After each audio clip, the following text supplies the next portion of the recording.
Hi ladies and gentlemen, welcome once again to Ancient Epics, the place where the greatest stories of humanity come back to life.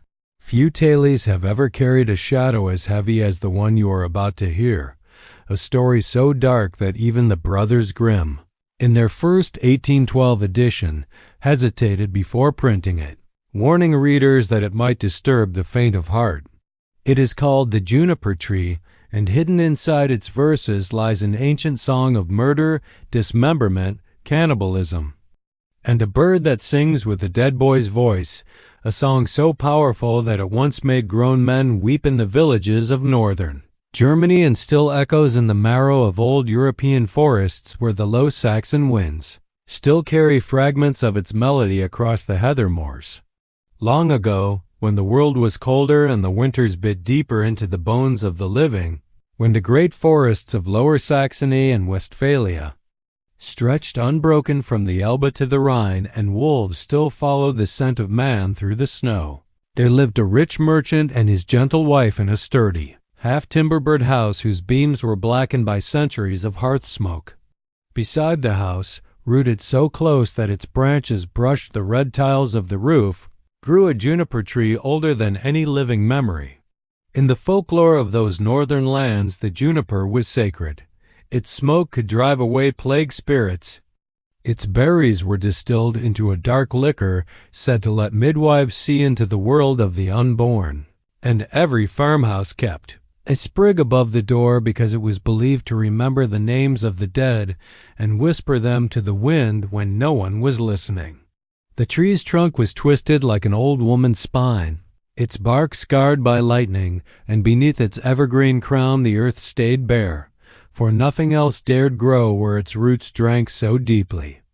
One cruel winter day, when the snow lay thick as fleece and the sky pressed low like a lid upon the earth, when the Milky Way hung so bright above the frozen fields that it seemed close enough to touch, the wife stood beneath those branches peeling an apple with a small silver knife forged long ago in the ore-rich hills of the Harz Mountains.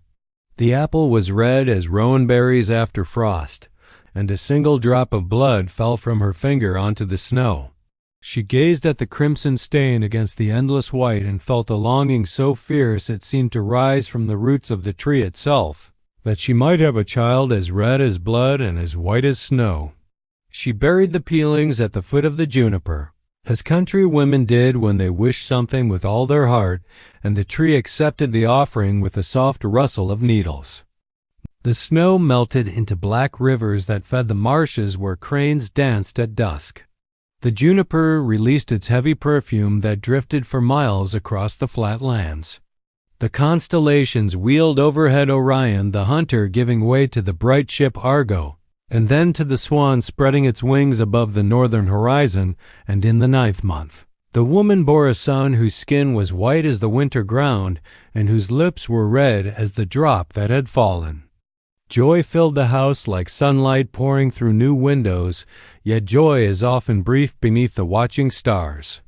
The mother held her newborn only long enough to kiss his brow beneath the juniper's shadow before a sudden fever took her, burning as fiercely as midsummer fire, though it was still deep winter. She was buried beneath the same tree that had witnessed her wish, and the roots curled around her coffin like protective arms. Drawing her gently downward into the dark earth were the minerals of ancient seas iron. Magnesium, calcium still glimmered faintly in the soil. On certain nights, when the aurora borealis flickered pale green above the coast, villagers claimed the berries grew darker still, as though the tree were drinking sorrow along with water. Slow as the turning of the old wooden mill wheels along the river Weser, the rich merchant, left with a motherless boy, walked the lonely roads of grief until he married again. The new wife was fair of face, with hair the color of ripened wheat and eyes the cold gray of North Sea storms, but her heart carried a shadow no sunlight could reach. She brought into the world a daughter named Marlinchen, little Marlene, whose eyes were soft and always a little afraid, as though she had been born already knowing that love can be a fragile thing. From the moment the stepmother looked upon her stepson, she hated him, for his beauty was a living echo of the first wife whose grave lay beneath the tree. and every glance at the boy, his snow-white skin and blood-red mouth, stirred a poison in her breast darker than any nightshade that grew in the marsh beyond the village, darker even than the wolfsbane that the old women gathered under the dark of the moon. Years passed quietly on the surface, the way deep water looks calm while terrible things move far below. The boy grew tall and straight as a young birch, gentle and trusting, while Marlinchen followed him like a small pale shadow, its branches spreading wider each season until they cast shade across the entire courtyard, and every spring its tiny pale flowers fell like snow, covering the grave of the first mother in a fragrant shroud. When the air still carried the memory of frost and the first cautious bees droned among the blossoms of blackthorn hedges, when the constellation of the Great Bear stood almost directly above the roof at dusk, the stepmother went to the great wooden chest where the winter apples were stored in layers of straw. The chest had been carved from a single oak taken from the sacred groves near the Externstein, those towering sandstone pillars where the old Saxons once offered blood to their gods long before the coming of the cross. The chest smelled of earth and sweetness, and the stepmother called to the boy with honey on her tongue. "Come, my dear," she said, "come and choose the reddest apple for yourself, the kind your father loves best." The boy, trusting his children are before the world teaches them otherwise, stepped forward and lifted the heavy lid bound with iron from the ancient mines of the Seegerland. In one terrible instant the stepmother let the lid fall, and the iron edge struck his neck with the clean sound of a butcher's blade falling upon the block. His head rolled among the apples, his body slumped into the chest, and the apples turned redder still, as though they had tasted what had been spilled. Yet horror quickly gave way to the cold cunning that lives in certain hearts. She bound the head back onto the body with her own white kerchief embroidered with tiny forget-me-nots, propped the corpse upon a chair in the kitchen corner where the light from the small window fell across the terrible join, and placed an apple in the dead hand so that it looked almost natural. Then she called Marlinchen from the garden where the child had been gathering the first violet leaves. "Go to your brother," she commanded, "and ask him why he will not speak or play with you today." Little Marlene approached, trembling, for she felt the wrongness in the air the way animals feel a storm long before it breaks. "Why are you so quiet, dear brother? Give me an apple," the stepmother prompted from the doorway, her shadow stretching long across the flagged floor. The child reached out to take the fruit, and because the body could not hold itself any longer, the head toppled from the shoulders and rolled across the floor with a hollow thud that echoed in Marlinchen's bones for the rest of her life. She screamed, a sound so sharp it seemed to cut the very air, believing in that instant that her own hand had murdered the person she loved most in all the world. The stepmother struck her across the face and hissed that no one must ever know that the boy had fallen and broken his neck. That evening, when the sun bled red across the western sky and the first bats flitted beneath the juniper branches, she took the small corpse into the scullery lit by a single tallow candle that guttered in the draught. With the same silver knife that had once drawn blood beneath the tree, she cut the body into pieces, her hands steady as a butcher, and cooked the flesh in a great iron pot with sour sorrel and salt, until the house filled with a savory smell that masked the faint metallic scent of death. When the father returned from the fields, his boots heavy with the dark earth of the lower meadows, he sat at table, hungry and unaware, and ate the stew his wife placed before him with a smile that never reached her eyes. Each spoonful carried the taste of his own son, yet he only said how unusually tender the meat was and asked for more, while the juniper outside swayed though there was no wind. Marlinchen, too sick with grief to swallow even a morsel, sat white-faced and silent, and whenever a bone fell from her father's bowl, she gathered it secretly beneath the table, wrapping each one in the corner of her apron until she had them all. When the meal was finished and the father leaned back content, she slipped away into the starlit courtyard. There, Beneath the green branches heavy with berries that gleamed like tiny drops of frozen blood, she dug a small grave with her bare hands, and buried the bones at the roots where her true mother lay centuries deep in dream. As the last bone was covered, the tree shuddered though no wind blew.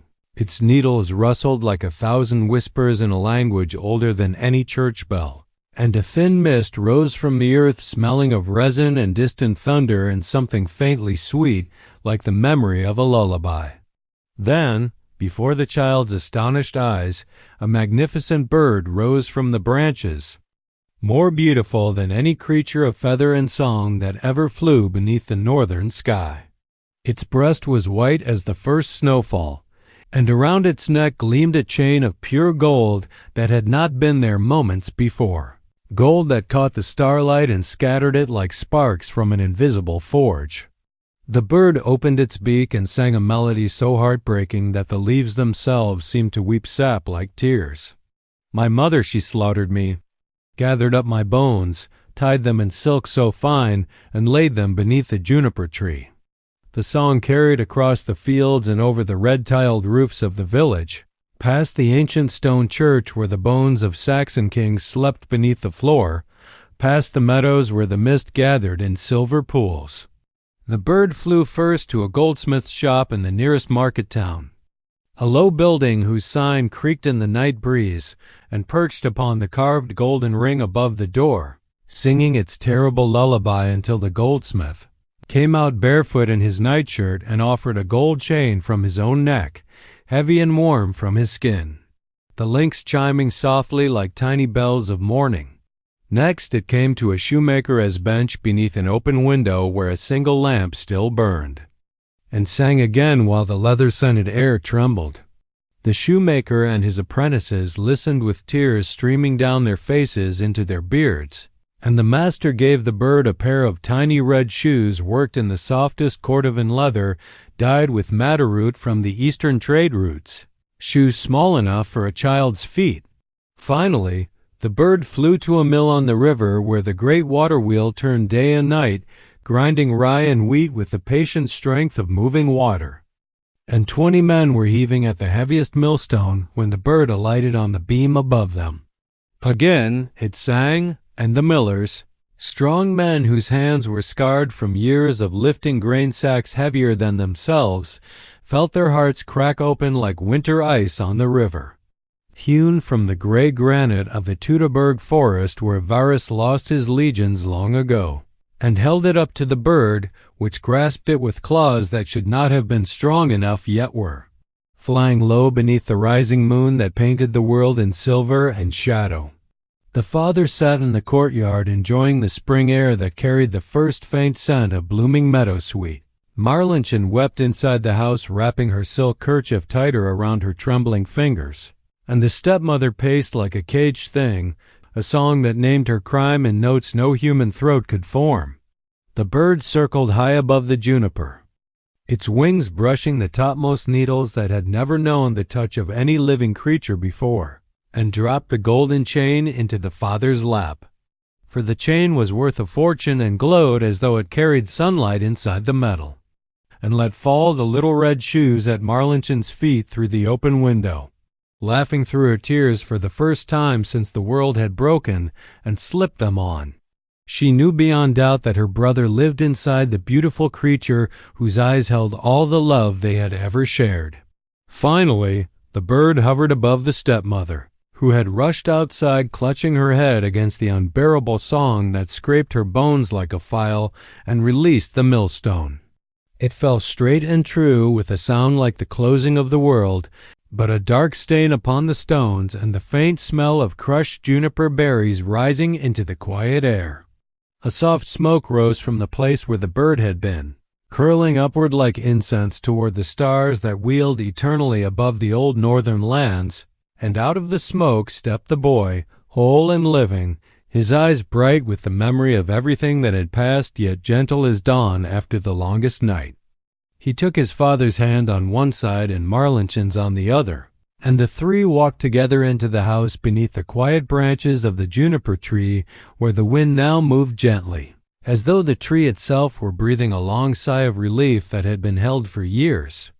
The berries hung heavy and dark, the roots cradled two mothers and the bones that were no longer bones, and from that day forward the song of the bird was heard only in dreams. A reminder that even the deepest wound may one day close beneath the patient green arms of time and the slow turning of the stars that keep watch over all sorrow and all return.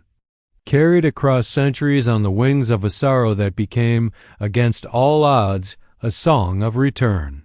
If these ancient voices touched your heart today, please consider subscribing to Ancient Epics and ringing the bell so you never miss the next forgotten tale. Thank you for watching.